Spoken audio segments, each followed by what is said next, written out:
물론 여긴 국민 라디오.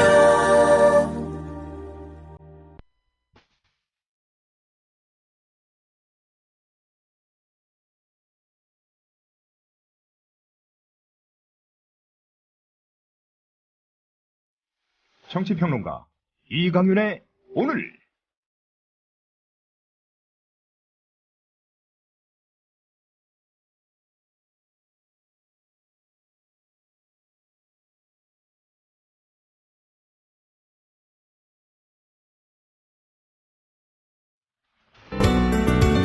안녕하십니까. 이강윤의 오늘. 이강윤이 아니라 땜빵 전문가 서영석입니다.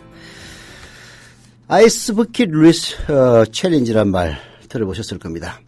유민 아빠 김용호 씨가 병원에 실려가던 바로 그 시간에 새누리당의 원내대표 김무성이가 아이스 버킷 챌린지를 했다고 하더라고요. 마시다시피 얼음물 뒤집어 쓰고 다음 사람에게 지명을 한 다음에 그 지명을 받은 사람은 얼음물을 뒤집어 쓰든가 아니면은 무슨 기부를 하든가 하는 이런 미국에서 시작된 것인데요. 김무성의 아이스 버킷보다는 오히려 지금 인터넷에서는 키가 95cm밖에 안 되는 김영웅 씨의 아이스 버킷 챌린지가 더 관심을 끌고 있습니다. 김영웅 씨는 항상 아이스 버킷 리스트 아이스 버킷 챌린지를 하면서 이 발음이 잘 안 되네요. 넉 달 전 세월호 사고 희생자를 떠올린다. 수학여행에 한껏 들떠있던 우리 아이들에게 그 무서운 바닷물이 얼마나 차갑고 시려웠을까. 그러면서 세월호 참사를 회고하면서 다음 아이스 버킷 챌린지 대상자로 박근혜 대통령을 지명했다. 이 동영상이 지금 아주 대히트를 치고 있다는 그런 이야기입니다.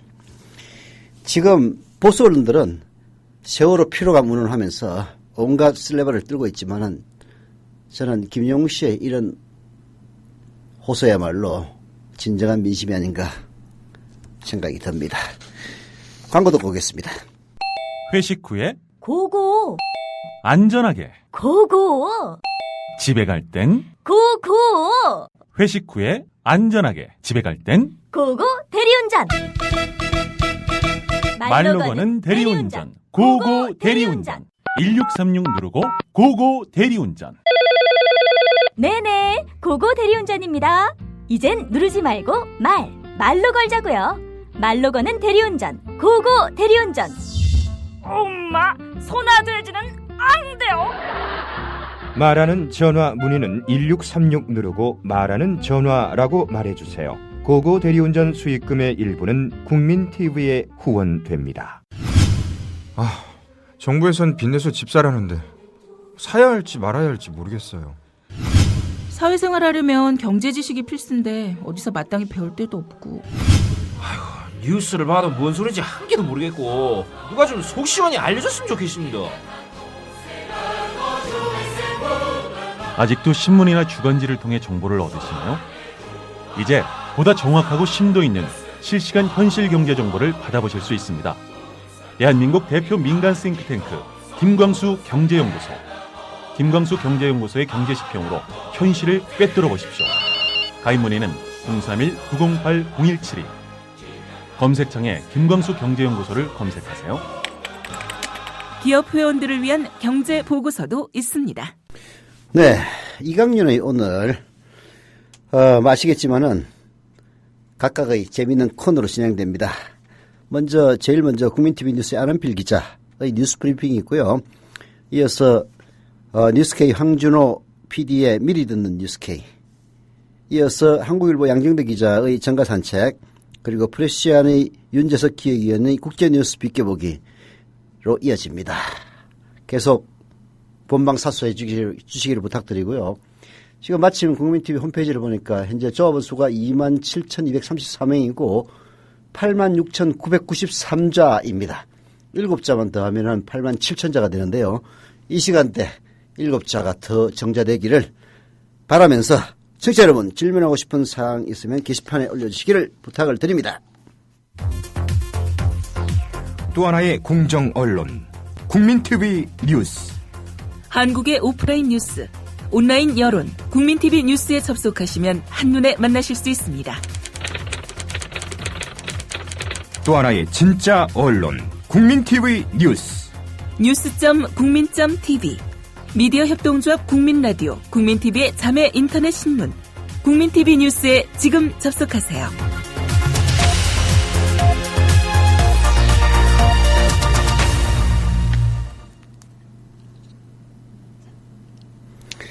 네, 지금 스튜디오에는 국민TV 뉴스 안현필 기자 나와 있습니다. 안현필 기자의 뉴스브리핑 시간 있죠. 안 기자, 안녕하십니까? 네, 안녕하세요. 유민 아빠 김용호 씨가 병원으로 실려갔습니다. 오늘이 단식 40일째인데요. 병원에서도 김용호 씨는 주변의 만류에도 불구하고 계속 식사를 거부하고 있다죠? 예, 그렇습니다. 김 씨는 오늘 오전 서울 용두동 동부병원으로 옮겨졌고 현재 포도당과 수액 주사를 맞으며 버티고 있습니다. 병원 측은 빨리 복식을 시작해야 한다며 점심에 미음 200cc를 제공했는데요. 김 씨는 이를 거부했습니다. 김 씨는 유경근 가족대책위 대변인을 통해 안정을 취하고 나서 다시 광화문으로 돌아갈 것이다. 여기서 멈추면 유민이를 볼 낯이 안 설 뿐만 아니라 살아도 사는 것이 아니다라고 전했습니다. 이어 김 씨는 가장 하고 싶은 건 안산에 가서 살아가는 가족들과 밥을 먹는 것이라면서도 진상규명을 할 수 있는 특별법이 제정될 때까지 단식을 계속하겠다고 덧붙였습니다. 김 씨의 주치의인 이보라 동부병원 내과과장은 밀양 원소, 비타민의 부족은 주사로 해결될 것 같지만 근본적으로는 칼로리를 공급받아야 한다며 식사를 거부하면 칼로리가 부족하니 체력 소진, 근육 위축 등 몸을 가누기 힘들 정도로 근력이 약화되는 증상이 이어질 것이라고 진단했습니다. 네. 김용호 씨가 40일 동안 가장 기억에 남는 장면은 사람들이 내 앞에서 우는 모습이라고 말했네요. 예, 그렇습니다. 김 씨는 오늘 미디어 오늘과의 인터뷰에서 40일 내내 반복된 장면이지만 여전히 가슴이 아프고 미안하다며 그 미안함 때문에 38일 동안 천막을 내리지 않았고 단식 39일째인 어제 도저히 앉아있을 수 없어 처음으로 천막을 내렸다고 말했습니다. 김 씨는 또 나한테 힘을 실어주는 사람이 이렇게 많구나. 내가 잘못된 일을 하는 게 아니구나. 참 고맙다며 제가 병원에 왔다고 멈추지 말고 안전한 나라가 될 때까지 끝까지 함께 싸웁시다. 저도 기력을 회복하면 광화문으로 나가겠습니다. 라고 덧붙였습니다. 네, 오늘 박원순 서울시장이 김용호 씨를 찾았네요. 예, 그렇습니다. 박원순 서울시장은 오늘 오후에 김 씨의 병실을 찾아서 밖에 다른 일은 다른 사람들이 더 열심히 할 것이라며 얼른 회복하셔야 한다는 격려의 말을 전했습니다. 박 시장은 새정치연합 문재인 의원 등과 함께 병실에 10분가량 머물며 앞으로 해야 할 일이 많으니 힘내서 식사하시고 기운 차리셔야 한다고 말한 것으로 전해졌는데요. 서울시 관계자는 박 시장이 김 씨가 단식을 하는 광화문 광장에 가보지 못해 늘 안타까웠는데 이번에 입원까지 하게 되자 김 씨의 건강을 염려해 병문안을 하기로 한 것이라고 결심한 것이라고 밝혔습니다. 예, 야당은 박근혜 대통령이 김용호 씨를 만나야 한다고 요구하고 있죠? 네, 그렇습니다. 박영선 새정치연합 원내대표는 오늘 국회에서 열린 원내 대책회의에서 박근혜 대통령이 만나주면 단식을 중단하겠다는 유민 아빠의 간절함에 생명을 살린다는 생각으로 박 대통령이 답할 때라며 박근혜 대통령을 압박했습니다. 박 원내대표는 이어서 지난 5월 19일 대국민 담화에서 아이들의 이름을 부르며 눈물을 흘린 대통령 아닌가라며 그 아이들의 아버지가 목숨을 걸고 단식을 하는데 답을 못할 이유가 없다. 라면서 박근혜 대통령의 말 바꾸기를 질타했습니다. 또한 지금 현재 청와대 분수대 앞에서 단식 농성 중인 정의당과 통합진보당 의원들도 박 대통령의 결단을 촉구했습니다. 네, 바로 코앞에 있는 세월호 유가족들의 단식 농성장에는 가지 못하는 대통령이 부산 자갈치시장 갔다고 그러더라고요. 네. 예. 새누리당은 이런 야당의 요구와 유연적 발상이라고 일축하고 있죠? 그렇습니다. 새누리당 김재원 원내수석부 대표는 오늘 충남 천안의 우정공무원 교육원에서 열린 새누리당 연찬회에서 새정치연합은 대통령이 단식 중인 김용호 씨를 5분만 만나면 해결된다고 반복하는데 사실 여야 협상안이 타결이 됐는데 대통령에게 유가족을 만나라는 것은 김 씨가 요구하는 특별법안을 받아달라는 의미라고 주장했습니다. 또 이것은 국회의 입법권을 무시하는 것이고 삼권 분립의 헌법 정신에 명백히 위배되는 것이라며 새정치연합을 거듭 비판했습니다. 한편 청와대 민경욱 대변인은 오늘 오전 박근혜 대통령이 세월호 참사 책임을 지고 사퇴한 김장수 전 청와대 국가안보실장과 남재준 전 국가정보원장을 한 달 전쯤 청와대로 불러서 위로하고 격려한 사실이 있는 것으로 확인됐다고 전했습니다. 또 유가족들의 면담 요청에 대한 박 대통령의 거부 입장은 변함이 없다고 답했습니다. 박근혜 대통령의 눈물은 역시 악의 눈물 맞네요. 예. 세월호 특별법 제정을 촉구하는 국민 동조 단식 참여자가 2만 명을 넘어섰습니다. 예, 그렇습니다. 지난 7월 14일 세월호 가족들이 단식 농성에 돌입한 이후 오늘까지 광화문 광장에서 하루 이상 동조 단식에 참여한 시민은 2,200명으로 집계가 됐고요. 온라인으로 신청해서 하루 지지 단식 선언을 한 시민은 어제 하루 만에 18,000여 명이 넘어섰습니다.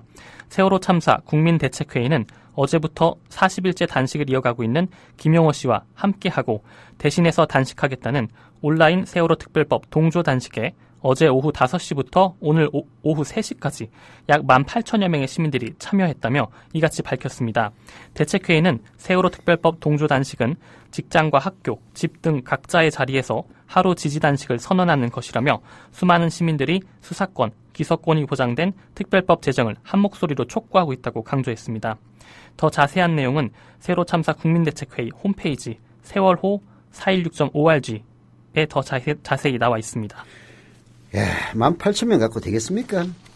100만 명이 서명을 하고 동조단식을 해야 되지 않을까 하는 생각이 드네요. 저도 신청해야 될 것 같습니다. 자, 세월호 내부에 설치되어 있던 CCTV 영상이 상영됐다죠?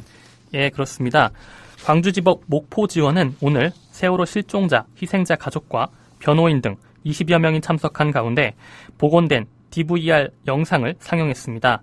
세월호 가족대책위가 신청한 증거보존 절차에 따라서 복원된 영상을 검증하는 작업을 실시한 건데요. 상영이 비공개로 진행이 돼 아직 영상 내용은 파악되지 않고 있습니다. 변호인들은 복원 영상 전체를 재현하지는 못하고 가족들이 원하는 시간대 장면을 재현해서 일부 시청한 다음에 나머지는 분석해 공개하겠다고 밝혔습니다. 또한 배의철 변호사는 출항 이전에도 세월호가 한 차례 기울었고 출항한 이후에도 인천대교에서 심하게 기울어졌다가 복원돼 쓰레기통과 깡통이 뒹굴었다는 생존자 증언이 있다며 이 부분을 중점적으로 살펴보겠다고 강조했습니다. 가장 중요한 건 침몰 당시의 상황일 텐데요. 이 부분도 영상에 담겨 있습니까? 예, 그렇진 않은 것으로 전해지고 있습니다. 사고 당일 8시 30분까지의 영상만 들어있는 것으로 전해지고 있습니다. 당초 영상이 복원되면 세월호 침몰 당시의 상황을 보다 자세히 알 수 있을 것이란 기대가 있었는데요. 하지만 이 영상에는 단원고 학생 등이 세월호에 탑승한 날인 4월 15일부터 사고 당일인 16일 오전 8시 30분까지의 상황만 담긴 것으로 알려져 있습니다.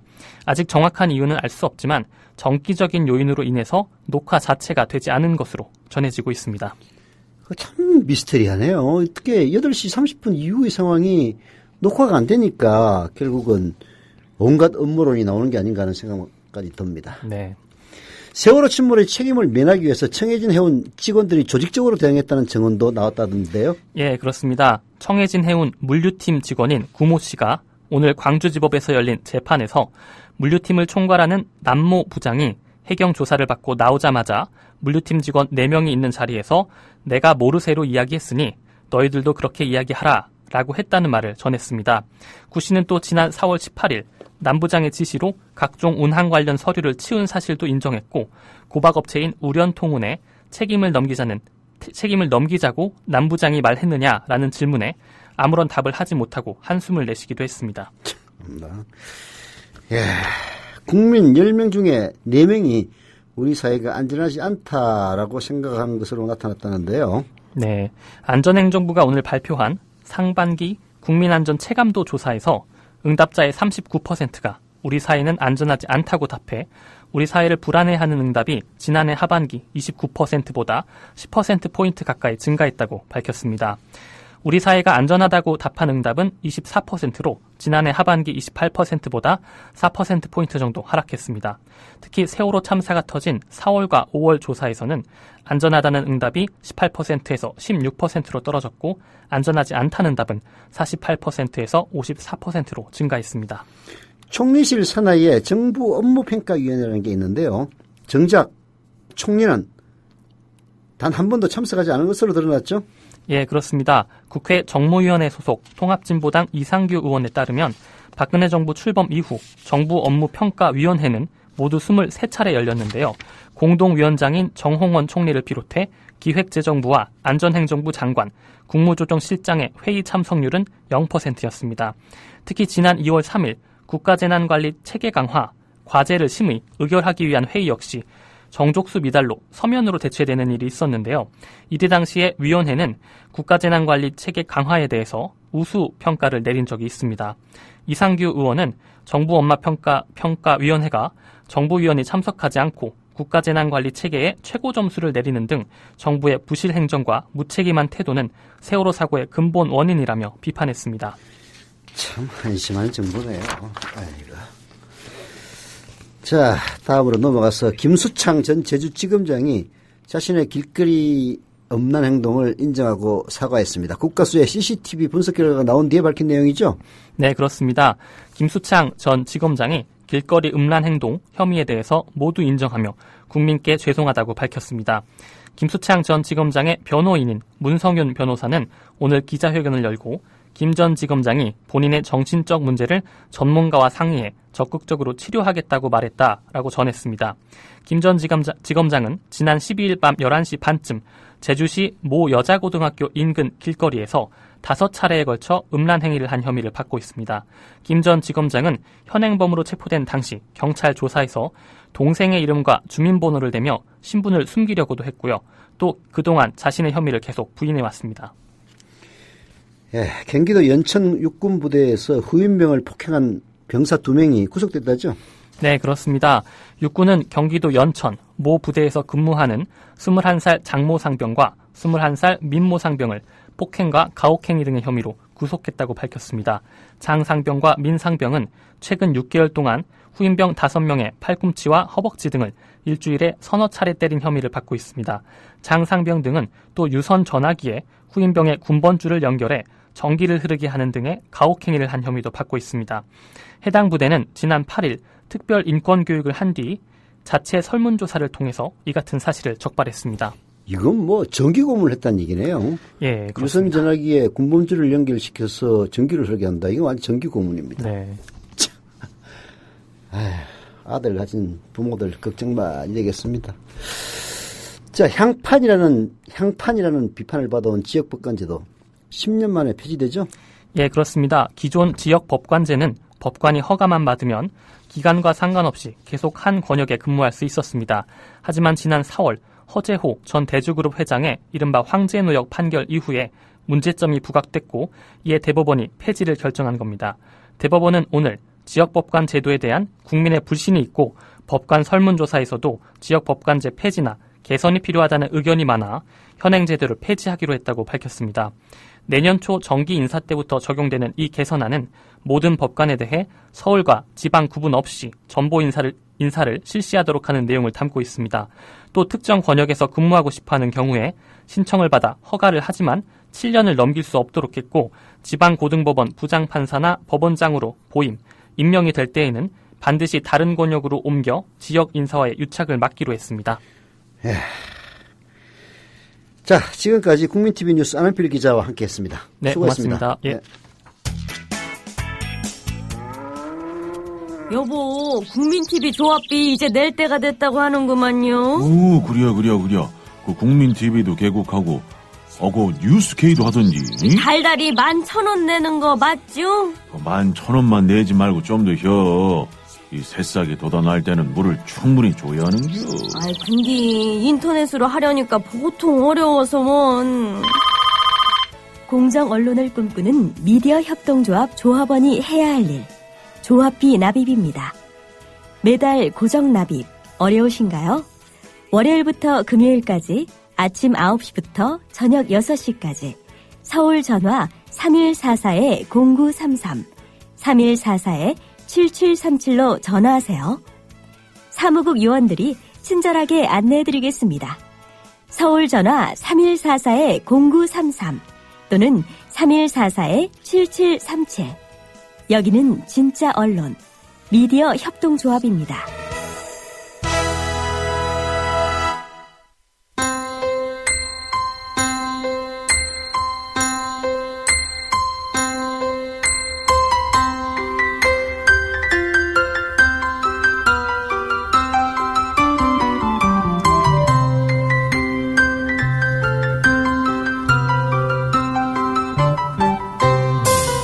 국민라디오 이강윤의 오늘 날씨 이야기입니다. 오늘 우리나라는 저기압에서 벗어나 고기압의 영향을 받고 있습니다.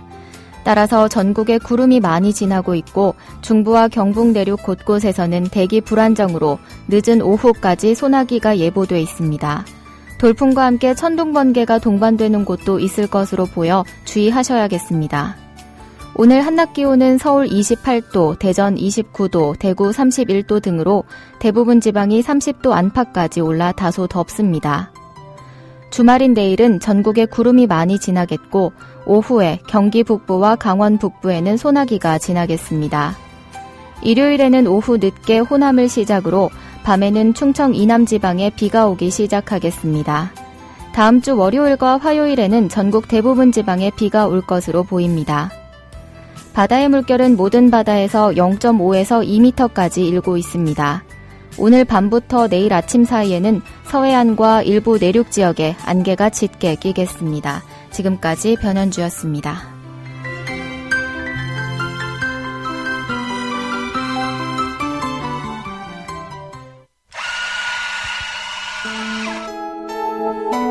조합원을 위한 만남의 공간, 국민 카페를 아시나요? 질 좋은 원두로 만든 커피, 그리고 다채로운 음료는 기본이고요. 각종 공개 방송, 우리 사회의 건강한 지식인이 펼치는 따뜻한 특강이 펼쳐지고요. 그거는 저 목사님이 신도들 많고 믿으십시오 할 때라든가 정부의 논법은 믿음의 문제가 아니고 특히 이 안보는 하나의 수리자 학이다. 즉 과학이라고 얘기를 했습니다. 특히 최재민, 김민기의 DD쇼가 열리고요. 지금은 굉장히 자유인 같은, 자유롭고 내가 한 시민으로서 내가 어떤 말이든 할 수 있는 사회가 됐으면 좋겠고. 서울 마포구 월드컵로 37 미디어 협동조합이 세운 카페 국민 카페로 여러분을 모십니다. 네, 이번에는 오늘 밤 국민TV 매일 9시, 저녁 9시에 하는 매일 TV 뉴스 뉴스K의 주요 내용 먼저 살펴드립니다. 뉴스 취재팀장 황준호 PD와 만나보겠습니다. 황준호 PD. 예, 안녕하십니까. 예. 오늘 미리 보는 뉴스K 소개 좀 해주시죠. 예, 저희는 일단 오늘 현장 중계가 2개가 있고요. 세월호하고 정치. 네. 정치는 전화 연결인데 어쨌든 현장 중계가 2개, 그 다음에 리포트가 2개, 3개가 있습니다. 네. 그래서 리포트 첫 번째는 최근에 그 진명여고에서 학교 건물에 문제가 있다고 학생이 그거를 SNS에 올렸는데, 네. 그거에 대해서 학교가 징계를 하려고 하고 경찰에 고발하는 그런 일이 있었습니다. 아니, 학교가 학생을 경찰에 고발해요? 예. 그리고, 근데 나중에 이제, 진명여고에서 입장은 네. 학생인지 몰랐다. 네. 라고 했는데, 그 후로 기사를 통해서, 네. 그게 학생이라는 사실이 알려졌는데도 불구하고 소를 취하지 않았습니다. 그러니까 그 앞에 학생인지 몰랐다라는 해명은 좀 신빙성이 없는, 믿을 수가 없는 거죠. 참나. 예. 그래서 그런 상황 전해드리고 또 동시에 최근에 동구학원이라는 곳에서 네. 선생님이 학원의 그 재단의 비리 이런 것들을 얘기했더니 바로 파면하고 이런 것들. 그러니까 사학 재단들의 내부 고발자에 대한 징계 이런 것들을 좀 다룰 예정입니다. 네. 또. 그리고 두 번째는 비정규직 문제인데요. 여기저기 비정규직 문제 여기저기 업체에서 현장에서 하고 작업장에서 나타나고 있는데 오늘은 서울대 호암교수회관이라는 네. 그 서울대 부속 시설에서도 역시 그런 문제가 있어서 그럼 자세히 살펴볼 예정입니다. 서울대 호암교수회관. 교수회관. 예, 호암이면 이병철 옛날 삼성그룹 전대 회장의 호 아닙니까? 그렇습니다. 근데 거기랑 직접적인 관계는 없는 것 같고요. 지금은 그래요? 처음에 네. 만들어질 때는 아마 그런 것 같은데 예. 어쨌든 서울대 안에 있는 서울대 중앙 본부에서 컨트롤하는 곳입니다. 네. 예. 거기서 청소노동자들 뭐 이런 사람들한테 부당 대우하고 하는 문제를 실체를 좀 고발하는 리포트를 만들었고요. 기대됩니다. 예. 그 다음에 또 하나는 모노 리서치라는 여론조사 기관에서 요즘에 군대 폭력 때문에 모병제를 해야 되느냐. 네. 라는 여론조사를 했더니 재밌는 결과가 나왔습니다. 징병제를 그냥 유지해야 된다라는 답변은 가장 높았던 데가 50대, 약간 안보의 보수 친구라서 50대가 가장 높은 것까지는 이해가 되는데, 네. 2위가 20대였습니다. 오. 그래서 이건 단지 그냥 20대 보수화 이런 게 아니라, 네. 저희가 보기에는 이거는 보상심리다. 네. 왜냐면 20대는 군대 갔다 온 사람들이, 다녀오기 전 사람들도 물론 있지만, 갔다 온 사람들이 산술적으로 훨씬 더 많고. 나는 갔다 왔는데. 예. 남들도 좀 고생해야 된다. 이런 심리가 30대, 40대부터 더 강한 그런 것들이 반영되지 않았나. 그리고 가장 낮은 연령대는 40대였습니다. 징병제를 해야 된다는 연령대가. 그 40대는 뭐, 진보적이라서가 아니라. 자기 아들들 군대가에 보내야 되니까 그런 거 아니에요? 그렇습니다. 그런 보상심리 혹은 자기의 문제, 이런 것과 군대 문제를 뗄래야 뗄 수 없다. 군대에 대한 여론은. 그런 걸 저희가 모노 리서치에서 확인할 수 있었습니다. 근데요, 그 20대가 모병제보다는 징병제를 해야 된다라고 얘기를 했다면은, 예. 자기들 군대 갔다 와서이기 때문이기도 하겠지만, 특히 20대 후반의 경우에는, 예. 저는 오히려 그보다는, 이게, 취직도 잘 안 되고, 예. 청년 실업도 높은 이런 마당에 군대 3년이 일종의 탈출구인데 예. 그거를 막는 것이 온당하냐 이런 의견도 조금 반영되지 않았을까 하는 그런 생각이 조금 드네요. 예. 참고 사항입니다. 예, 다음으로 넘어가죠. 예. 예, 그리고 이제 세월호 중계에서는 오늘 유민 아빠 병원 이송된 상태를 좀 자세히 오늘 아침부터 저희 아침에 보니까 7시 4분에 유경근 대변인이 기자들한테 문자를 보냈습니다. 예. 그 상태에 대해서 갑자기. 네. 그래서 저희 현장에 그 세월호 취재하는 PD가 15분 뒤에 현장에 도착을 해서 네. 자세히 그 이송 과정이라든지 가서 브리핑하는 것들 이런 것들을 취재를 해서 그런 상황을 좀 자세히 전해드릴 예정이고요. 네. 또 뭐 동조 단식도 오늘 그동안 역대 가장 많은 숫자의 동조 단식 참여자가 있다고 합니다. 하루 단식. 네. 그래서 그런 것들도 전해드리고 뭐 저도 했습니다. 예? 저도 했습니다. 저도. 그러셨군요. 네. 이사님 존경합니다. 그래서 언론인들도 현직 언론인들도 했고 또 동아투이 위원장 그 원로 언론인들도 오늘 동참을 해서 오늘 저희가 그 김종철 위원장님 인터뷰도 잠깐 보여드릴 예정입니다. 네. 근데 이거는 뭐 대본에 전혀 없는 돌발 질문인데요. 예. 그 어디 SNS에 보니까 그 김용호 씨 유민 아빠가 실려갈 때 예. 그 기자들이 좀 못되게 굴었다는 그런 이야기도 있던데 그게 예. 저기 아픈 사람이 실려가는데 뭐 그 취재한다고 뭐 옆에서 뭐 사람 못 가게 막고 뭐 그래가지고 좀 무리를 빚었다는 그런 얘기도 있던데 뭐 우리 PD가 그러진 않았겠죠 설마? 예, 저희는 늦게 갔습니다. 솔직히 조금 늦게. 근데 그 황교안 팀장도 이제 기자들에게 그런 점은 주지를 시켜야 될 것 같아요. 뭐 취재를 열심히 하고 이런 것도 예. 좋지만은 취재원에 대한 배려나 예의 이런 것들이 과거에 저희들이 젊은 시절에 기자할 때는 별로 없었는데 요즘 그런 식으로 하면 욕 먹습니다. 네. 예, 알겠습니다. 예, 이게 명심하겠습니다. 다른 얘기 또 없습니까? 얘기해 주시죠. 예, 그리고 오늘 저희가 어제 제가 출연하는 뉴스 리뷰라는 시간에 아이스 버킷 챌린지라는 열풍을 말씀드린 적이 있는데요. 뭐 이사님도 보셨겠지만 그 얼음물 뒤집어 쓰는 거 루게릭병 환자들을 돕자는 취지로. 근데 그 취지가 좋기는 좋지만 그리고 도와야 되는 건 분명합니다만은 이게 약간 한국에서는 좀 재미로 변질되고 있다. 이런 지적이 나오고 있는데 오늘 새누리당 연찬회에 가서 김무성 대표가 그걸 하는 걸 봤습니다. 그리고 뭐 김기춘 비서실장하고 또 누구 이렇게 지목을 했다는데. 박지원도 지목했을 거예요. 예. 뭐 루게릭병 환자를 돕자는 거 거듭 말씀드리지만 아주 중요한 일이긴 하지만 그만큼 세월호 특별법이나 이런 거에 좀 더 신경을 써야 되지 않는가 이런 생각도 들고. 그 김무성 그 인간은 저기 박지원이한테 다음 지목하면서 세월호 유가족들 잘 설득하라고 이딴 얘기를 했다면서요. 예. 참 하여튼. 네, 그리고 오늘 새정치민주연합 을지로위원회에서 비정규직 입법 결의대회라는 것을 잠시 후 6시 반부터 국회에서 합니다. 네. 그러니까 뭐 새누리당이 민생법안 하자고 하는데 사실 따지고 보면 다 그게 의료민영화법안 이런 걸 가지고 민생법안이라고 하는데 네. 실제 민생법안은 이런 게 있다. 네. 라는 것들을 비정규직 여러 그룹들에서 나오는 의견들을 모아서 네. 일단 주최 측에서는 600명 정도가 오늘 그 결의대회에 온다니까 상당히 큰 규모입니다. 네. 그 안에서 실내에서 하는 행사인데도 불구하고 네. 그래서 거기에서는 어떤 요구들이 나오고 분출했는지 이런 것들도 정리해서 전해드릴 예정입니다. 네. 오늘 저녁 뉴스K 벌써부터 기대가 되네요. 예, 일단 9시에 뵙겠습니다. 황준호 PD 수고 많이 하십시오. 예, 감사합니다.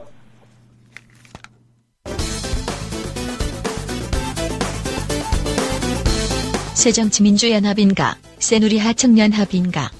새누리당 이완구 원내대표의 새정치연합 박영선 원내대표 실드치기. 대한민국의 법과 질서는 현재만을 위한 것이 아니고 소중한 미래까지 만드는 사회적의 근간입니다. 분노와 불신을 걷어낼 수 있도록 우리 모두 함께 노력해야 세월호 교훈인 국민 안전, 국가 대개혁의 과제도 완수해 나갈 수 있다고 생각합니다. 이런 의미에서 박영선 원내대표의 힘들어도 재협상은 없다는 말씀에 정치인의 한 사람으로 평가를 합니다. 새누리당 김재원 원내수석부대표가 새정치연합 의원들에게 지침까지 내리고 반대했던 유가족이 한 130여 분 조금 넘는데요. 네네. 그렇다면 새정치민주연합 의원들이 1대1로 가서 충분히 설득하고 설명하면 네. 이 문제가 해결될 수 있는 문제이기 때문에 1대1로 만나라. 새누리당 주호영 정책위 의장은 민간인 따위에게 뭐하러 묻느냐며 새정치연합에게 욕먹더라도 합의한 대로 가자며 큰소리.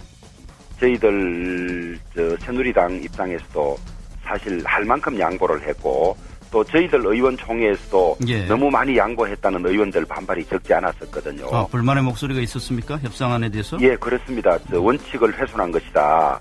그리고 국회가 무슨 밖의 네. 민간인들 결재를 받아서 뭐를 해야 되느냐. 네. 민간인들 결재를 받아서 뭐를 해야 되느냐. 이런 아주 격앙된 반응도 있고 이랬는데요. 김병권 세월호 가족대책위원장. 끝내 새누리당과의 합의를 적과의 동침으로 규정하는데 지금 이완구 대표랑 얘기하는 걸 가지고 받아들이려고 하는 게 지금 제가 봐서는 지금 적과의 동침이라고 말씀하시는 게 그밖에 안 들리고요. 그러자 김을동 새누리당 의원 유가족을 훈계하고 나서는데 적과의 동침 이런 표현이 나왔다고 합니다. 이게 정말 과연 적절한 것인지 묻고 싶습니다. 정말 이런 적이라고 하는 것이 지금 협상을 하는 누구한테 향한 것인지 묻고 싶습니다. 정말 조금은 우리가 이제 나라를 위해서 서로 좀 양보할 때라고 생각합니다. 이런 표현은 정말 적절치 않다고 지적하겠습니다. 가해자인 집권여당 새누리당. 야당에게 지령 내리고 유가족을 훈계하고 뻔뻔스러움이 하늘을 찌르는데 고 김유민 양 아버지 김영호 씨. 단식 40일을 넘겼는데 어제 JTBC 뉴스9과 인터뷰한 주치의. 단식 중단을 설득하시기도 했다고 들었습니다. 그런데 전혀 그 얘기는 통하지가 않던가요? 그런 말을 몇 번 드렸었는데요. 근데 그럴 때마다 그런 말 하지 마라. 나중에 죽어서 유민이를 얼굴을 제대로 보려면은 자기가 이 세월호 진상 규명 꼭 해야 되고 특별법 만들어야지 유민이 얼굴을 제대로 볼 수 있다. 그렇게 말씀을 하신 적이 있습니다.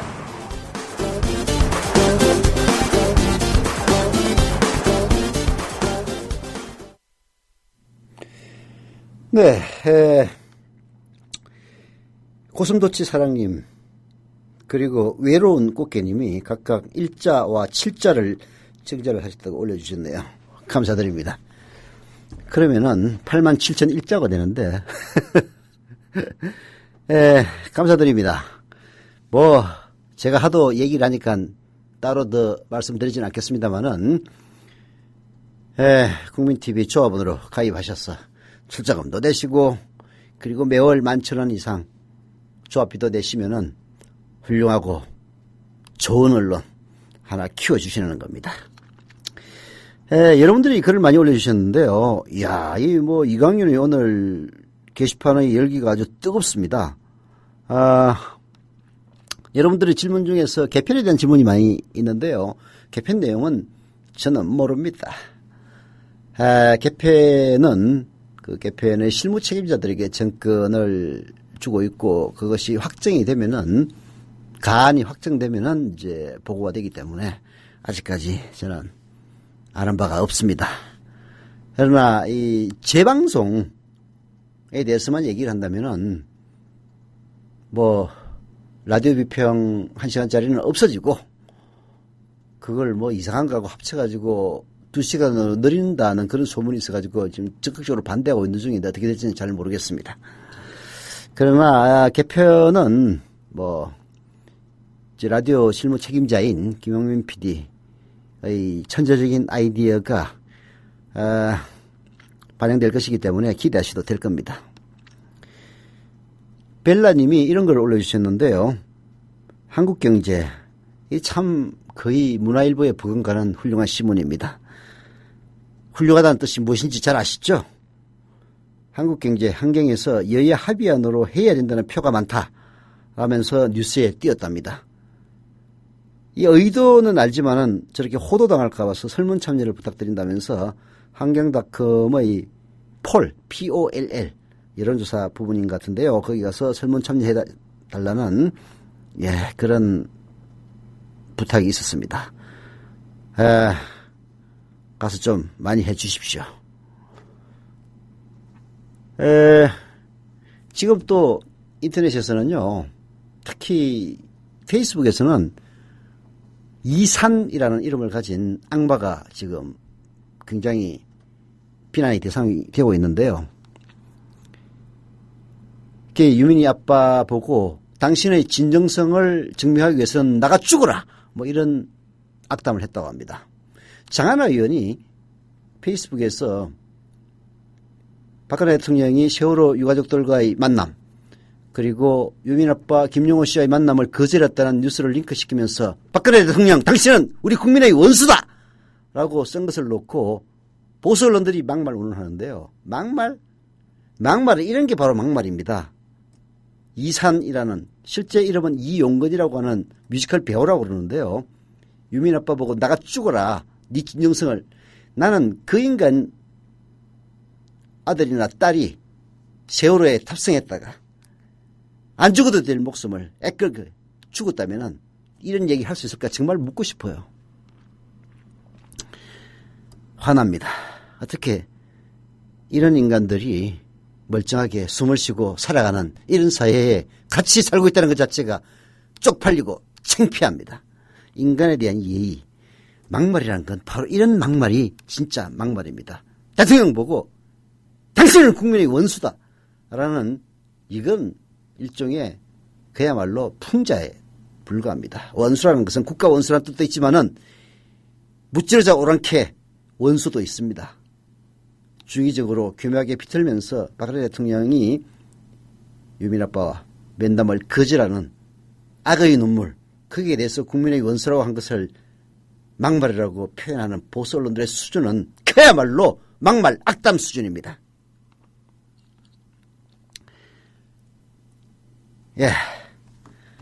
게시판 제멋대로 소개해드렸습니다. 동아일보 해직 언론인의 모임인 동아자유언론 수호투쟁위원회 김종철 위원장. 그는 국민TV 스튜디오 입구에 붙은 글귀를 감격 어린 눈으로 지켜봅니다. 그것은 자신들이 1974년 10월 24일 편집국 입구에 게시한 동아투의 결의문 사본이었습니다. 저기 스튜디오에 사진을 걸어놓은 거 보니까 저희 113명이 해직 당할 때 그것이 부당하다고 항의하시다가 자진 사퇴하신 송건호 선생님, 중앙정보부에서 받은 고문 때문에 파킨슨씨 병으로 몇 해 전에 돌아가셨고, 왜 국민TV는 40년 전 동아투의 결의문을 입구에 붙였을까요? 그 투쟁 정신을 이어받아 공정 언론을 건설하겠다는 의지 때문입니다. 이것이 어디 미디어 협동조합 몇몇 임직원만의 숙제이겠습니까? 죽은 언론인의 사회에 역사를 살아가는 모든 시민에게 던져진 사명일 것입니다. 미디어 협동조합의 조합원이 되주십시오. 국민.tv에 접속하시면 됩니다. 2014년 4월 1일은 한국 언론사의 역사적인 날이 되리라고 생각합니다. 동아투의 사람들 뒤에서 여러분이 원하는 모든 일을 힘껏 도와드리길 약속드립니다.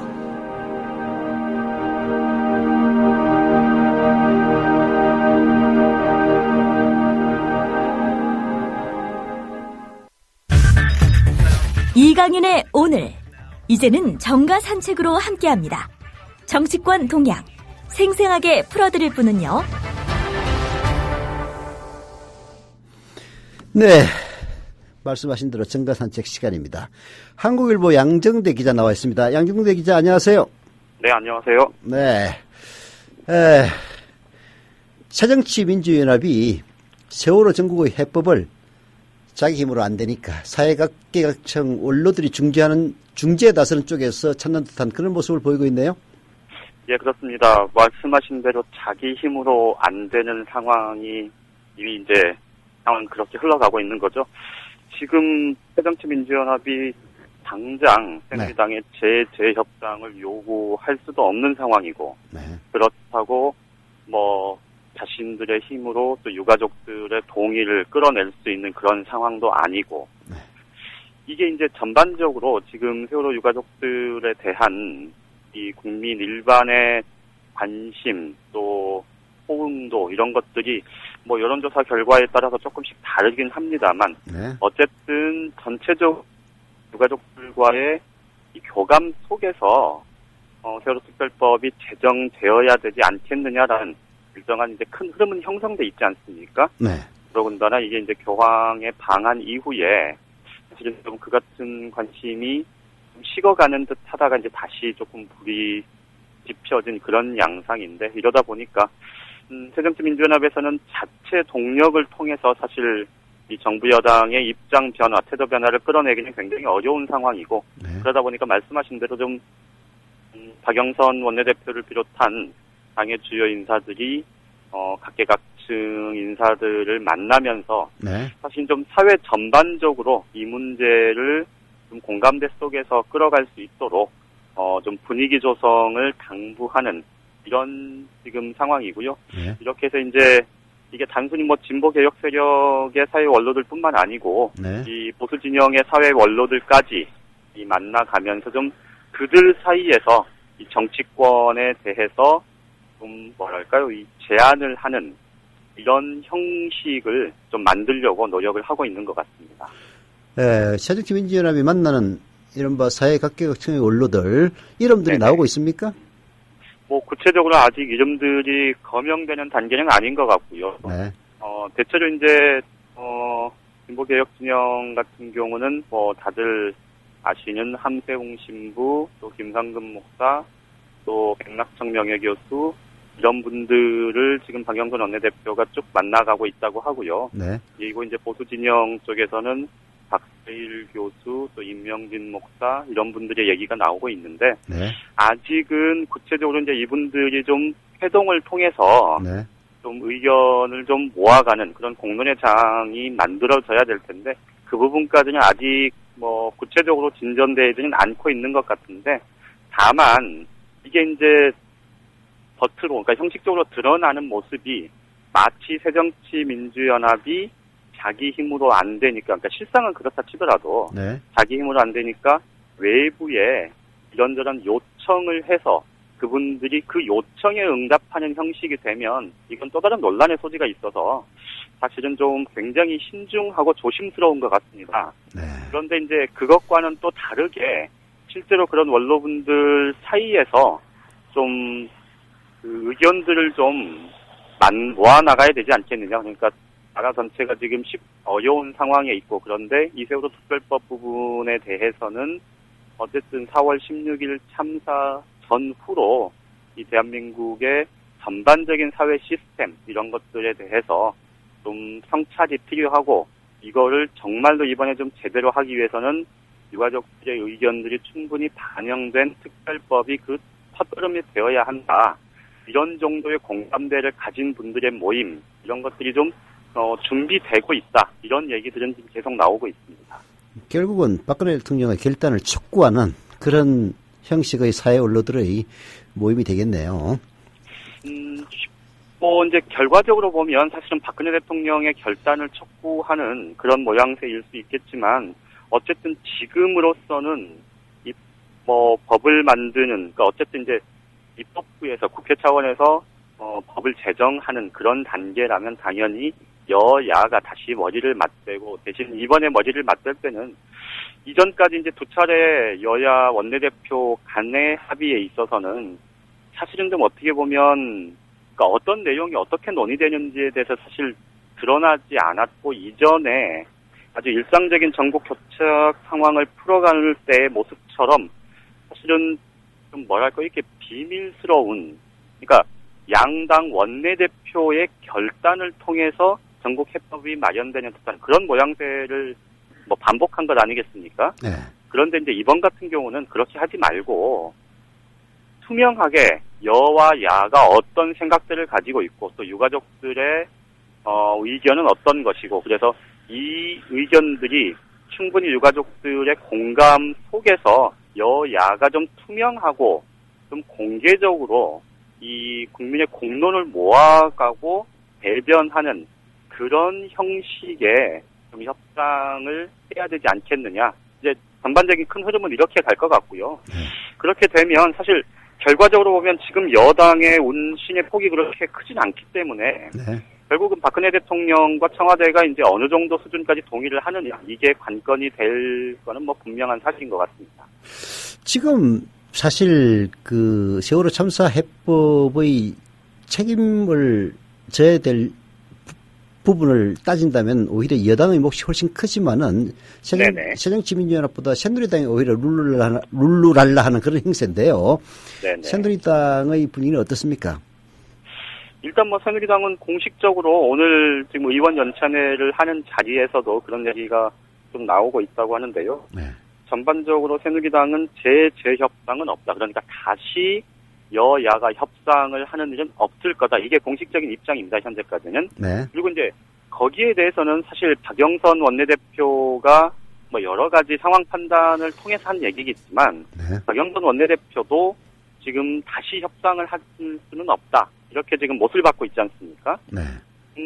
새누리당 입장에서 보면 야당의 원내대표, 협상의 당사자인 야당 원내대표가 그렇게 얘기하는 상황에서 우리가 제재 협상에 나서겠다라고 얘기할 하등의 이유가 없는 거죠. 그렇죠. 말씀하신 대로 이제 룰루랄라라는 표현이 사실은 좀 어떻게 보면 적절할 수도 있고, 또 어떻게 보면 표정 관리를 하는 측면도 있을 텐데, 어쨌든 지금으로서는 새누리당 입장에서는 이 새정치민주연합에게 약속 이행을 거듭 촉구하고, 대신 이제 경제와 민생이 어렵다는 이 민생 경제 위기론을 계속 강조하면서 이 민생 관련 법안, 경제 활성화 법안, 사실 야당이 이제 반대하고 또 시민사회단체가 반대하는 법안들이 상당수 있긴 하지만 그런 부분들을 좀 서둘러서 일단 급한 불부터 끄고 처리를 하겠다, 이런 생각이 강한 그런 모습이죠.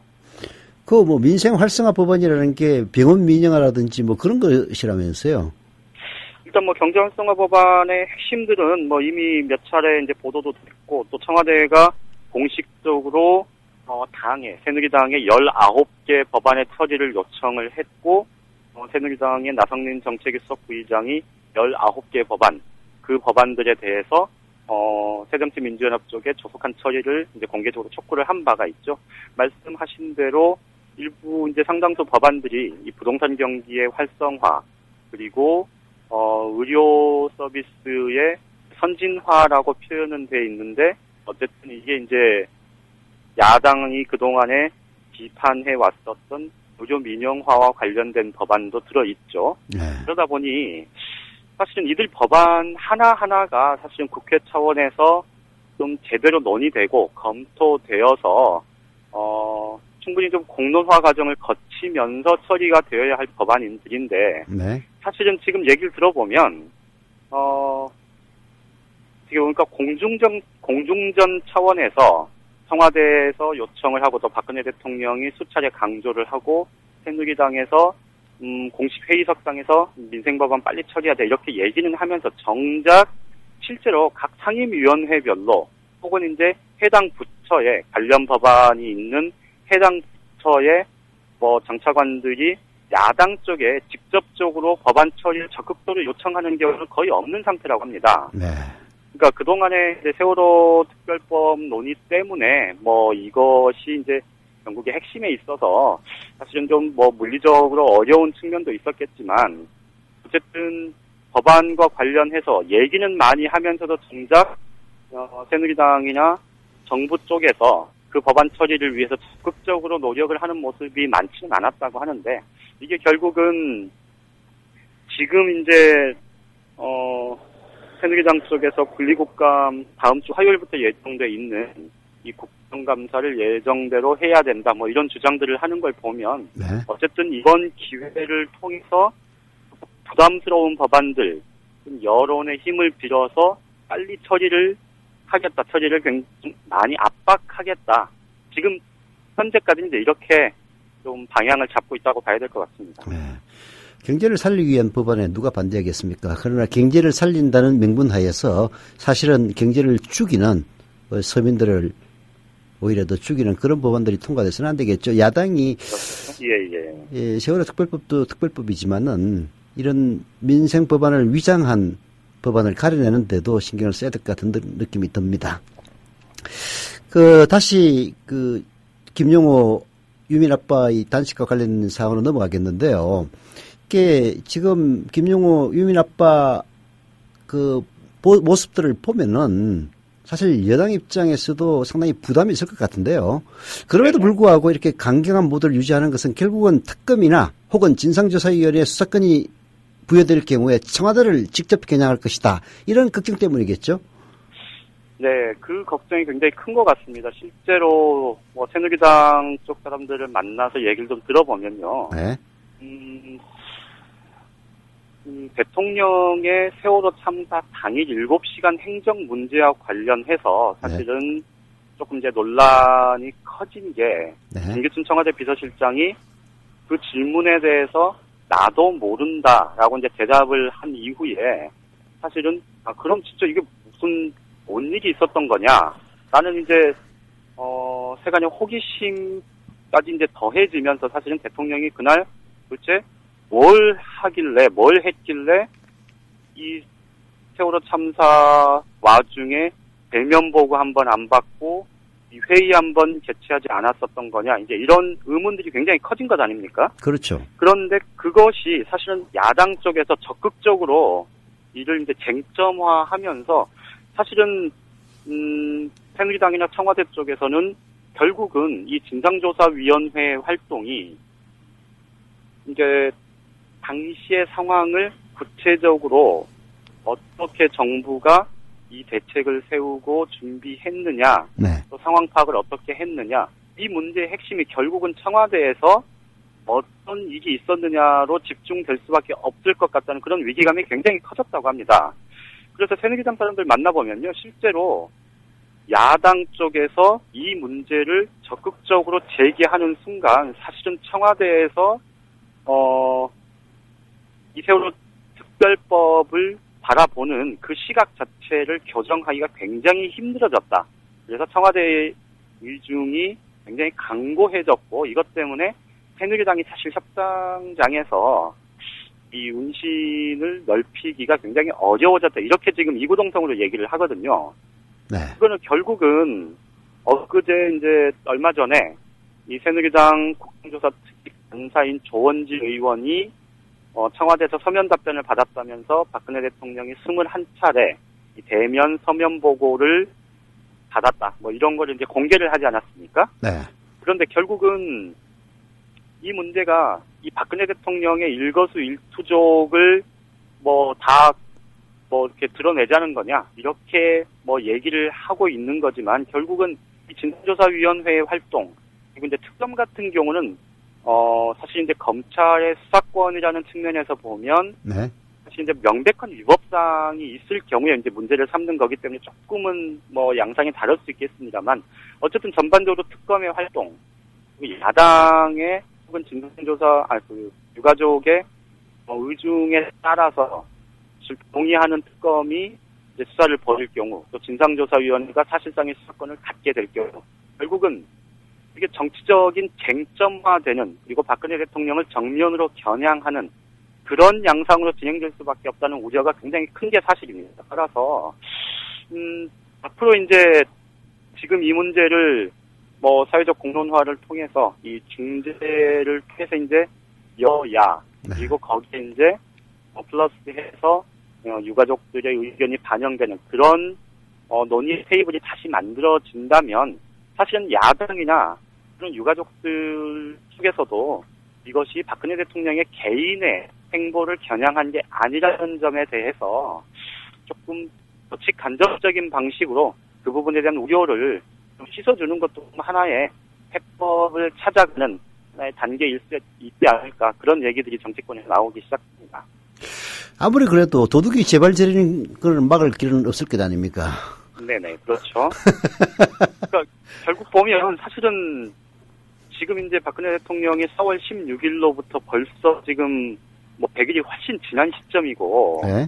그렇다면 정말로 이 국가안보에 관한 사항 이런 게 아니라면 네. 박근혜 대통령이 그날 당일 어디서 어떤 내용의 보고를 누구한테서 받고 있었고 하는 부분들은 사실은 뭐 크게 문제될 게 없다면 여야 원내대표를 통해서든 원내 지도부를 통해서든 비공개로라도 그걸 보고함으로 해서 사실은 그에 대한 여러 세간의 의혹들 또는 뭐랄까 그동안에 이제 여야 협상에 걸림돌이 되고 있는 이런 부분들은 사실은 좀 뭐 보기에 따라서는 시각을 조금만 달리 해보자면 좀 충분히 해소할 수 있지 않을까 그런 생각도 들고요. 네.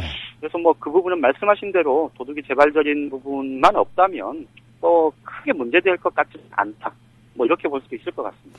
그렇죠. 아무리 그 특검이라 하더라도 박근혜 대통령의 스스로 시퍼렇게 살아있는 마당에 이게 사실 끓이길 것이 없는 대통령을 그렇게 몰아붙일 이유는 없을 것 아니에요. 그죠? 그렇죠. 예. 근데 오히려 이런 식으로 그 방어를 너무 강하게 하면은 거꾸로 국민들은 정말로 박근혜 대통령이 뭔가 큰 잘못을 저지른 게 아니냐.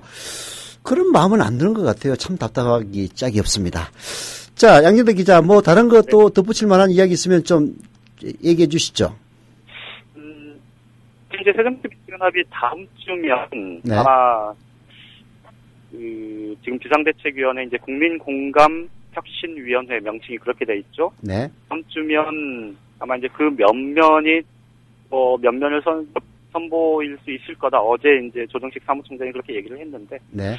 아무래도 그게 쉽지만은 않은 것 같습니다. 지금 비상대책위원회 이 사실 당내 인사로만 꾸려서는 뭐 누구한테도 환영받지 못할 거고 그렇다고 이제 외부 인사들이 어느 정도 어느 수준에서 들어올 수 있을지 그 접촉 그러니까 그 대상자가 될 만한 사람들하고 충분히 접촉을 하고 있는지 그런 부분들이 당 내에서도 지금 고개를 가로젓는 의견들이 많은데요. 네. 그런데 이제 한편에서 다른 측면에서 보면 사실은 지금 박영선 원내대표가 이번 두 차례 이완구 새누리당 원내대표와 합의하는 과정에서 좀 당내 네. 공론을 충분히 모으고 네. 혹은 최소한 이 주변에 좀 전략을 담당하는 의원들하고 충분히 협의를 해서 이 상황을 끌어간 그런 양상은 아니었던 걸로 지금 하나씩 둘씩 확인이 되고 있는데 네. 그렇다 보면 적어도 좀 130명의 국회의원이 있는 거대 제1야당을 박영선 원내대표가 아무리 전지전능한 능력을 가졌더라도 사실은 혼자 이끌어간다는 건 뭐 거의 불가능한 일 아니겠습니까? 네. 그렇다면 최소한 당 지도부의 역할을 할 수 있는 비상대책위원회의 면면이 빨리빨리 꾸려져야 될 텐데 이게 이제 야당이 갖고 있는 또 하나의 딜레마인 것 같습니다.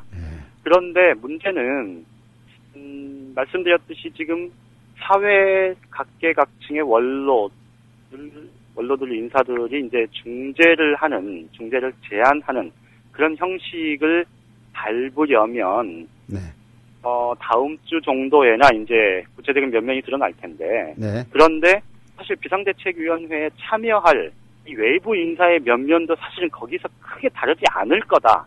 이런 지금 또 얘기들이 나오고 있거든요. 네, 그게 딜레마네요. 예, 그러면 결국은 그 양측 사이에서 결국은 정부 여당이 수용하기 어려운 상황, 그 중재 제안을 또 그런 딜레마에 처할 수도 있다. 지금 그런 얘기들이 나오고 있습니다. 예, 오늘 여기까지 듣겠습니다. 양재대 기자 수고하셨습니다. 예, 고맙습니다. 국민 라디오와 국민 TV를 다시 읽고 듣고 보실 수 있습니다.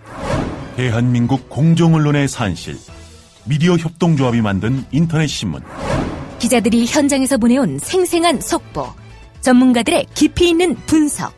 국민 TV 뉴스. 국민 TV 뉴스. 국민 TV 뉴스. 국민 TV 뉴스. 공정뉴스의 관문 news.국민.tv. 지금 접속하세요. 사는 게 아니에요. 하루하루가 지옥이고 못 지켜줘서 너무 미안하고 뱃속에다 10달을 가지고 있다 낳은 내 새끼라고요. 어떻게 내 새끼를 데려갈 수 있냐고요. 안전한 세상을 만드는데 너와 내가 따로 없습니다. 그 작은 노력, 바로 세월호 특별법 제정입니다. 겹겹이 가려진 세월호 사건의 진실, 그 환부가 드러나야 수술할 수 있습니다. 수사권이 부여된 세월호 특별법이어야만 합니다. 지금 sign.세월호416.org에 접속하셔서 서명해 주시기 바랍니다. 다시는 이런 비극이 없는 세상을 만드는 힘, 그 힘을 sign.세월호416.org에서 함께 모아봅시다.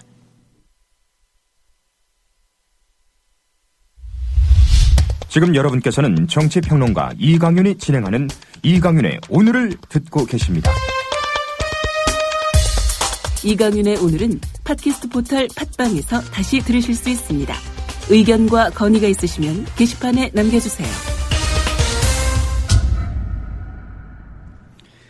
예, 게시판 보니까요. 호주에서 국민TV 지부가 만들어졌다고 합니다. 지부라는 말 좀 이상한데요. 지역위원회죠. 예. 갑자기 이름도 잘 생각이 안 나네. 여하튼 호주에서 만들어졌는데요. 100명이 모였다고 합니다.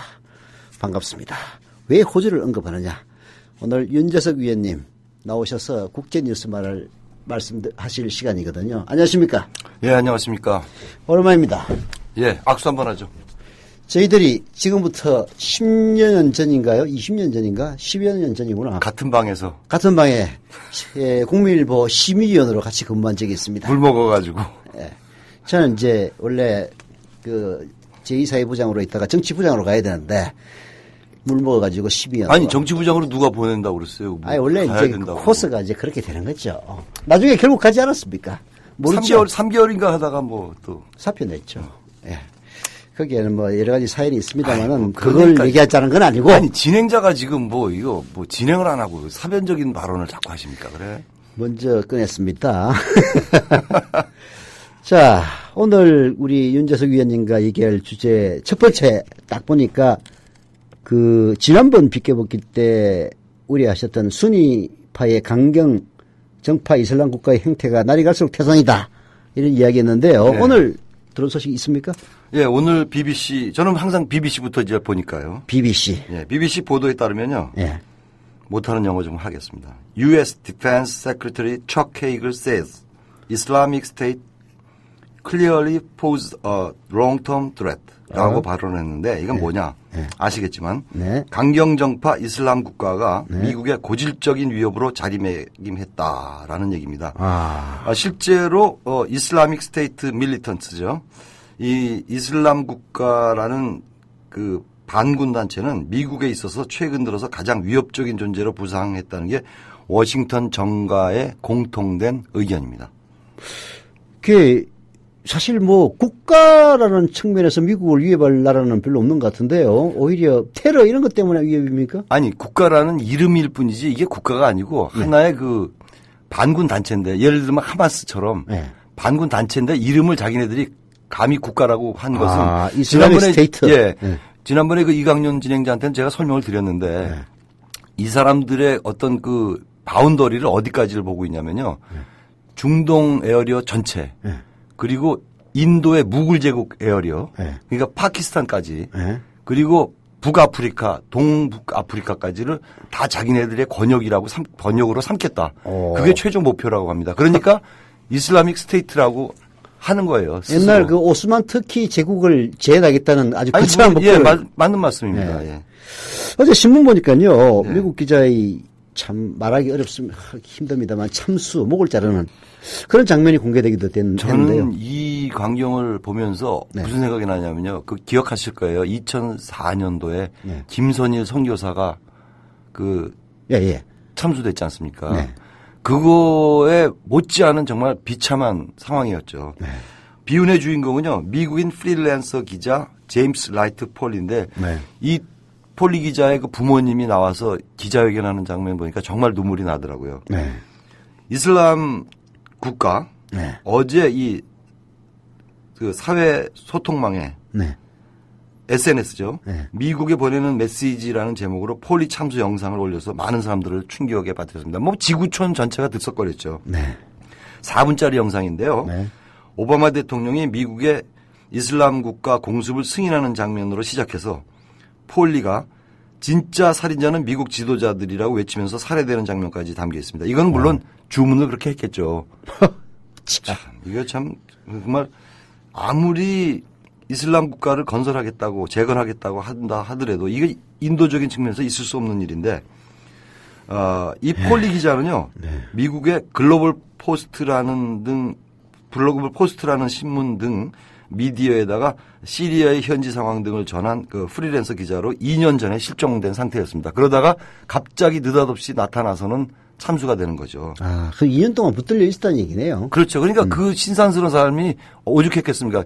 이 사람의 원래 모습과 참수되기 직전의 모습을 보면은 극명하게 티가 납니다. 왜냐하면 굉장히 그 곱게 자란 청년이에요.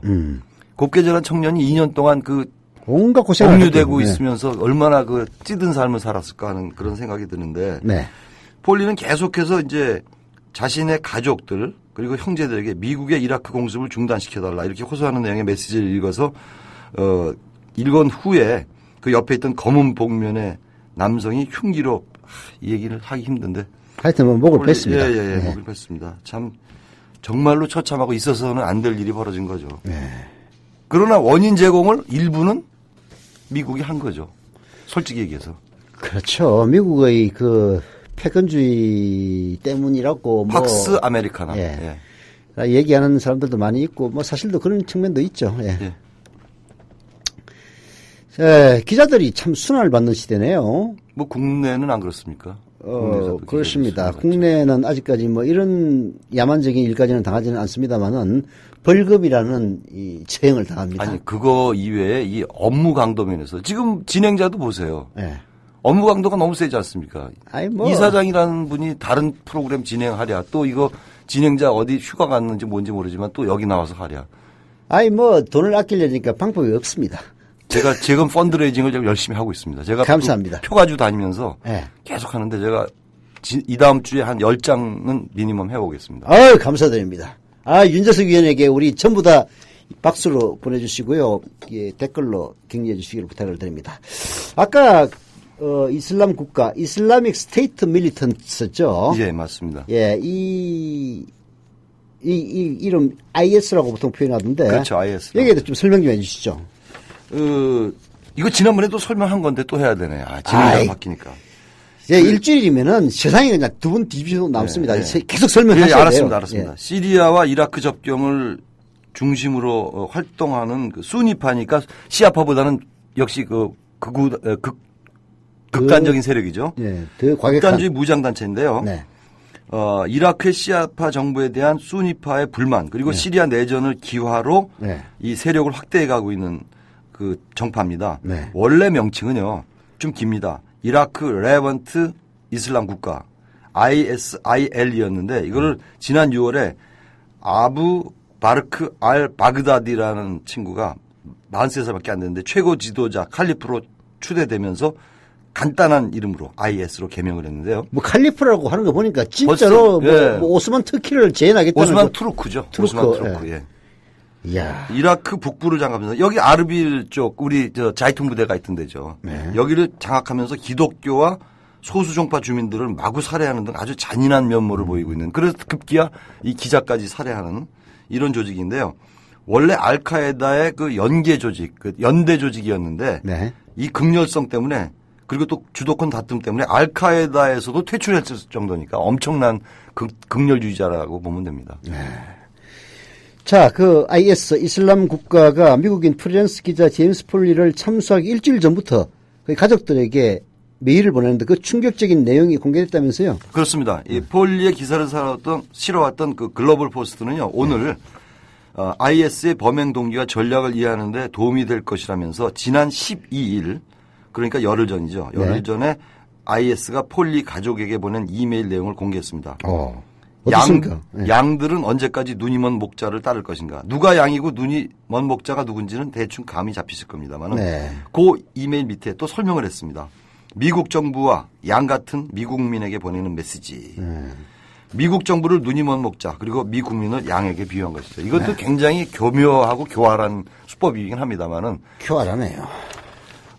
폴리 가족 등에 따르면은 이 IS는 폴리의 몸값으로 무려 1억 유로. 그러니까 우리 돈으로 1,300억 정도.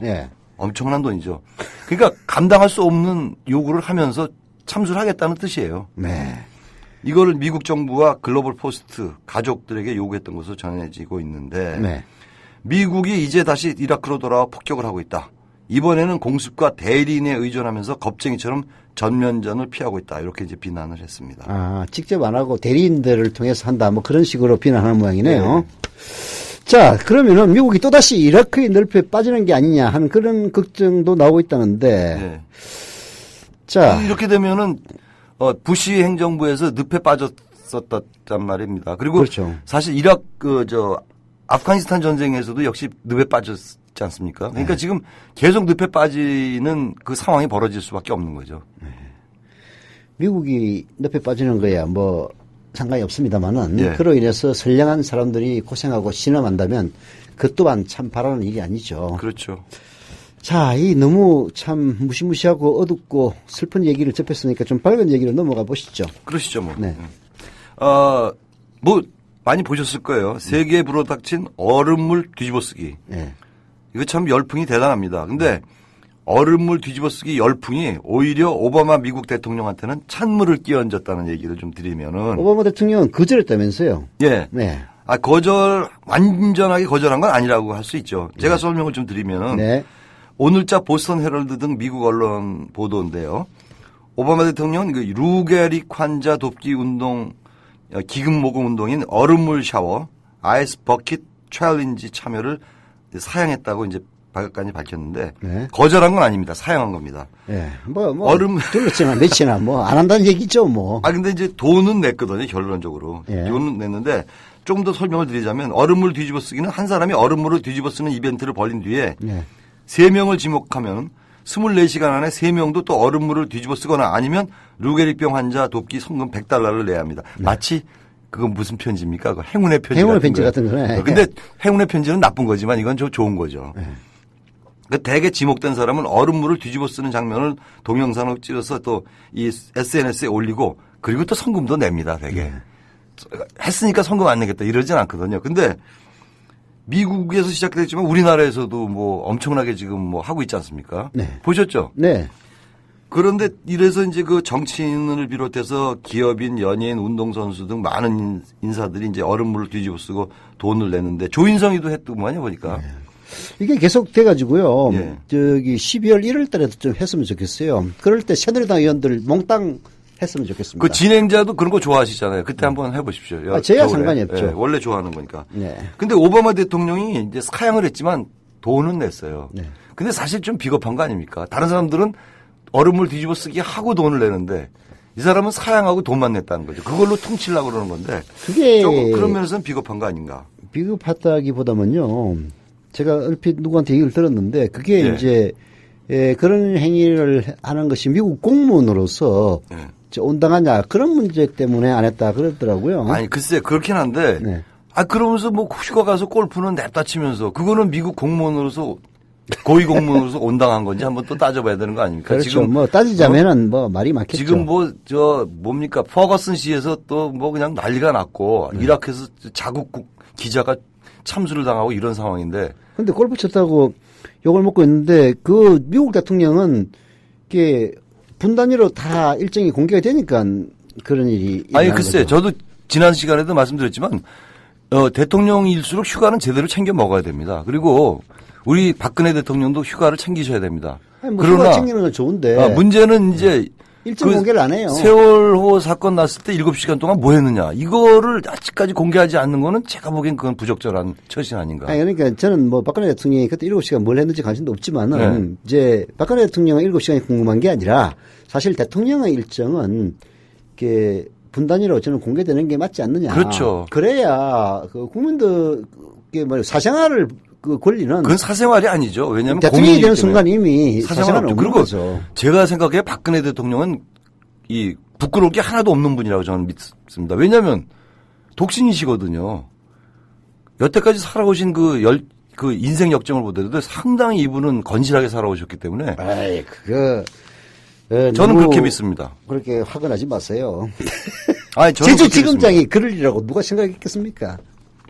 그거야 뭐 또 거기까지 지금 국제뉴스 하는데 그런 얘기를 하십니까? 아니 뭐 건실하다고 하시길래 그게 겉으로 보이는 것과 그 실속은 다를 수도 있다 뭐 그런 얘기입니다. 국민의 한 사람으로서 그렇게 믿고 싶다는 얘기입니다.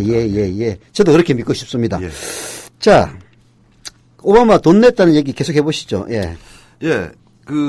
조금 전에 진행자도 말씀하셨지만은 얼음물을 뒤집어 쓰지 않겠다는 뜻을 밝힌 후에 돈은 냈는데 사실 이 저스틴 비버 가수죠. 그리고 케네디 가문의 맏아들격인 애들 케네디가 이 지목을 하자 얼음물 샤워는 못하겠고 적당한 금액, 금일봉이죠 말하자면.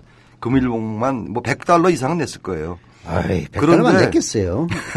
100만 불 아니에요? AP, 100만 불까지야 또. 그 왜냐면 뇌물로 걸릴 수가 있거든요. 아무리 기부금이라도 그 한도가 있습니다. AP통신은 이 소식을 전하면서요. 오바마 대통령이 찬물 샤워 운동에 진짜 찬물을 끼얹었다라는 제목을 붙였고 보스턴 헤럴드는 오바마 대통령이 찬물 샤워 행진에 마침표를 찍었다. 이렇게도 보도를 했는데 마침표야 지키겠습니까? 그 찬물 씌우기에 그 열화와 같은 성원에 의해서 지구촌으로 계속 퍼져나가지 않겠나 이런 기대를 해봅니다. 제 부자들 그리고 사회적으로 명망이 있는 사람들이 뭔가 올바른 일을 하고 있다는 것을 보여줄 수 있는 좋은 기회죠. 좋은 이벤트인데 그거 안 하겠습니까? 그렇다고 해서 뭐 사회가 밝아지지 않겠지만은 그래도 안 하는 것보다 낫겠죠. 자, 중국으로 들어가 보시죠. 오늘이 중국의 계획 기방을 이끈 덩샤오핑 110회 생일이라고 하네요. 덩샤오핑입니다. 덩샤오핑입니다. 추모열기가 굉장히 가득한데 우리가 부도옹 그러니까 오뚜기 아니라 오뚜기라고 얘기하지 않습니까? 부도옹이라는 것은 넘어지지 않는 넘어졌다 다시 일어난 영감탱이 맞습니다. 옹이 영감이라는 뜻입니다. 근데 어떻게 진행자가 이렇게 비속한 영어로 쓰십니까? 영감탱이라니. 죄송합니다. 영감탱이가 더 맞긴 맞습니다. 이게 아주 딱 맞아. 부도옹 덩샤오핑. 근데 이분 탄생 110주년입니다. 오늘이 8월 22일인데 이 22일을 맞아서 이미 며칠 전부터 난리가 났습니다. 중국이. 그런데 오늘 이제 본격적으로 그분의 생애와 업적을 재조명하는 작업이 한창입니다. 사실 중국이 덩샤오핑옹을 칭송하는 데는 이유가 있죠. 아실 거예요. 그 가난했던 중국을 세계 주요 2개국 그러니까 G2 우리 앞선 진행자고는 많이 얘기합니다. G2라는 얘기. 근데 G2 반열에 올리는데 유력한 공헌을 한 분이 이 덩샤오핑 아니겠습니까? 네. 기억하실 겁니다. 1978년에 중국을 더 이상은 안 되겠다. 개혁 개방으로 인도해야 되겠다라고 하면서 이 남순 강화를 하죠. 네. 남순 강화. 이게 이제 한자 모르는 사람들한테 남순 강화라면 몰라요. 그럼 설명해 주세요. 남순, 남쪽을 돌아다니면서 강화, 노가리를 깠다 뭐 이런 거 있죠. 예. 계속 비속하시네. 어쨌든 그때 당시에 중국의 1인당 국민 총소득 네. 이른바 GDP가 190달러였습니다. 그런데 지금 얼마냐? 그건 조금 이따 말씀드리고 하여튼 이 덩샤오핑은 파리 유학한 사람 아니겠습니까? 예. 파리 유학한 사람이 역시 다릅니다. 그래서 조우 언라이도 파리에서 공부했을 거예요. 조우 언라이 그렇죠. 네. 그렇죠. 근데 마오쩌둥이는 국내파 아닙니까? 국내파니까 그렇죠. 역시 머리가 좀 깨이지 못했어요. 예. 그래가지고 쑥 정치 투쟁을 하고 그 뭡니까 1966년에 그 뭡니까? 홍위병. 문화혁명. 문혁. 문혁. 네. 이거로 완전히 암흑시대로 갔지 않습니까? 네. 그런 상황에서 수천만 명의 중국 인민이 이제 굶어 죽는 것을 보고 도저히 이래대로 나서는 안 되겠다라고 판단해서 1978년에 공산당 제11기 중앙위원회 제3차 전체회의에서 3전대죠. 3차 전대에서 네. 중국식 사회주의 시장경제. 이게 사실상 시장경제죠. 네. 이거를 실험하겠다라고 이제 이렇게 들고 나옵니다. 그때 들고 나온 덩샤오핑의 정책이 뭐냐. 선부론. 먼저 부를 축적한 후에. 네. 그게 우리나라의 그거 아니에요. 선성장 후분배. 뭐 그거 비슷한 건데. 박정희하고 비슷한 거였어요. 생각이죠. 예. 그리고 이 사람이 계속 가장 존경한 한국 사람이 누굴까요? 박정희. 아닙니다. 아닙니까? 박태준이었습니다. 박태준이었습니까? 그래서 박태준을 왜냐하면 제철을 하려고 그러는데 방법이 없다 이거죠. 그래가지고 일본의 그 신일본 제철 회장인 이나야마라고 있습니다. 이분한테 야 우리나라가 지금 우리나라가 중국이죠 이제 네. 중국이 제철소를 만들어야 되는데 어떻게 해야 되냐? 다 좋은데 니네는 딱 한 게 없다. 뭐냐? 박태준이 없어서 안 된다. 그러니까 이 사람이 뭐라고 하냐면 일본을 방문했을 때 이나야마 회장한테 그러면 박태준을 수입해야겠구만. 그러니까 이나야마 회장이 그 몇 개월 후에 박태준 회장을 만나서 박 회장 저 몸 조심하셔. 잘못하면 중국에 납치될 수도 있습니다.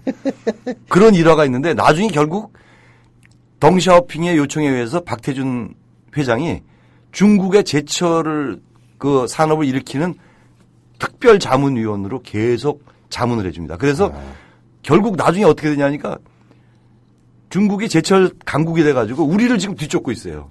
그래가지고 이 박태준 회장이 한탄을 했다는 거 아닙니까? 야, 내가 이거 너무 잘못한 거 아니냐. 네. 너무 많이 가르쳐 준 거 아니냐. 뭐 이런 일화도 있는데 다시 이제 덩샤오핑 얘기로 돌아가면 네. 1980년도에 정말 가난한 어촌이었던 아시죠? 가보셨을 거야 아마 선전. 홍콩 바로 위였죠. 예. 심천이라는 데를 경제특구 1호로 지정하고 여기가 지금 뭐 어마어마하게 됐지 않습니까? 거의 홍콩하고 비슷하게 됐지 않습니까? 그렇죠. 경제성장에 초점을 맞춘 개혁개방정책 시범도시로 선정을 해가지고 이게 굉장히 발전하게 되면서 중국으로 이게 퍼져나가게 되는 거죠. 계속 지금 이어져 내려오고 있죠? 그렇습니다.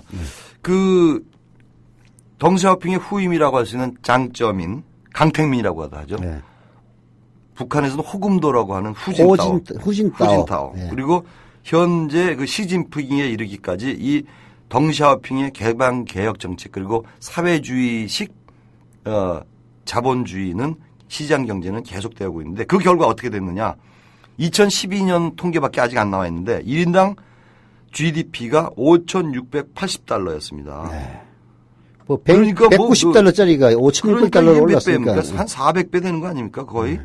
뭐 400배 250배 정도 되는군요. 네. 그리고 1978년에 3,645억 위안이었던 국내 총생산이 2012년도에는 51조 9천억 위안. 그러니까 140배. 어마어마한 성장. 우리보다 더 심한 성장이죠. 국민 총소득은 25배 늘었네. 250배가 아니고. 아, 그런가요? 네. 이게 하여튼 뭐 이게 이공계 출신이 이게 잘못했네. 이거 네. 문과한테 졌네. 네. 중국의 대외무역액도 굉장히 증가해가지고 1978년에 206억 달러였는데요. 네. 작년에 이건 작년 통계가 나와 있는데 4조 1,600억 달러. 그래서 무려 200배를 성장했습니다. 서비스 부분을 제외한 상품 무역 규모에서 미국을 제치고 세계 1위에 등극했고요. 네. 특히 이 시진핑이 덩샤오핑의 개혁 개방 노선을 확대 재생산 중입니다. 네. 덩샤오핑의 정책이 경제 성장에 집중됐다면 시진핑은 부패 해소까지 하지 않습니까? 물론 거기에는 자기는 빼고. 아니, 그리고 자기는 빼고 아니라 자기의 정적을 처단하는 수단으로도 이게 쓰긴 하는데. 그러니까 자기는 빼는 거죠. 예. 그렇습니다. 여하튼 뭐 이 결과 대한민국도 중국 관광객이 없으면 쓰러지는 나라가 되어버렸죠. 그렇습니다. 사실 중국 관광객 많이 더 유치해야죠, 우리가. 예, 오늘 윤재석 위원님과의 대담 여기까지 하겠습니다. 감사합니다. 예, 수고하십시오.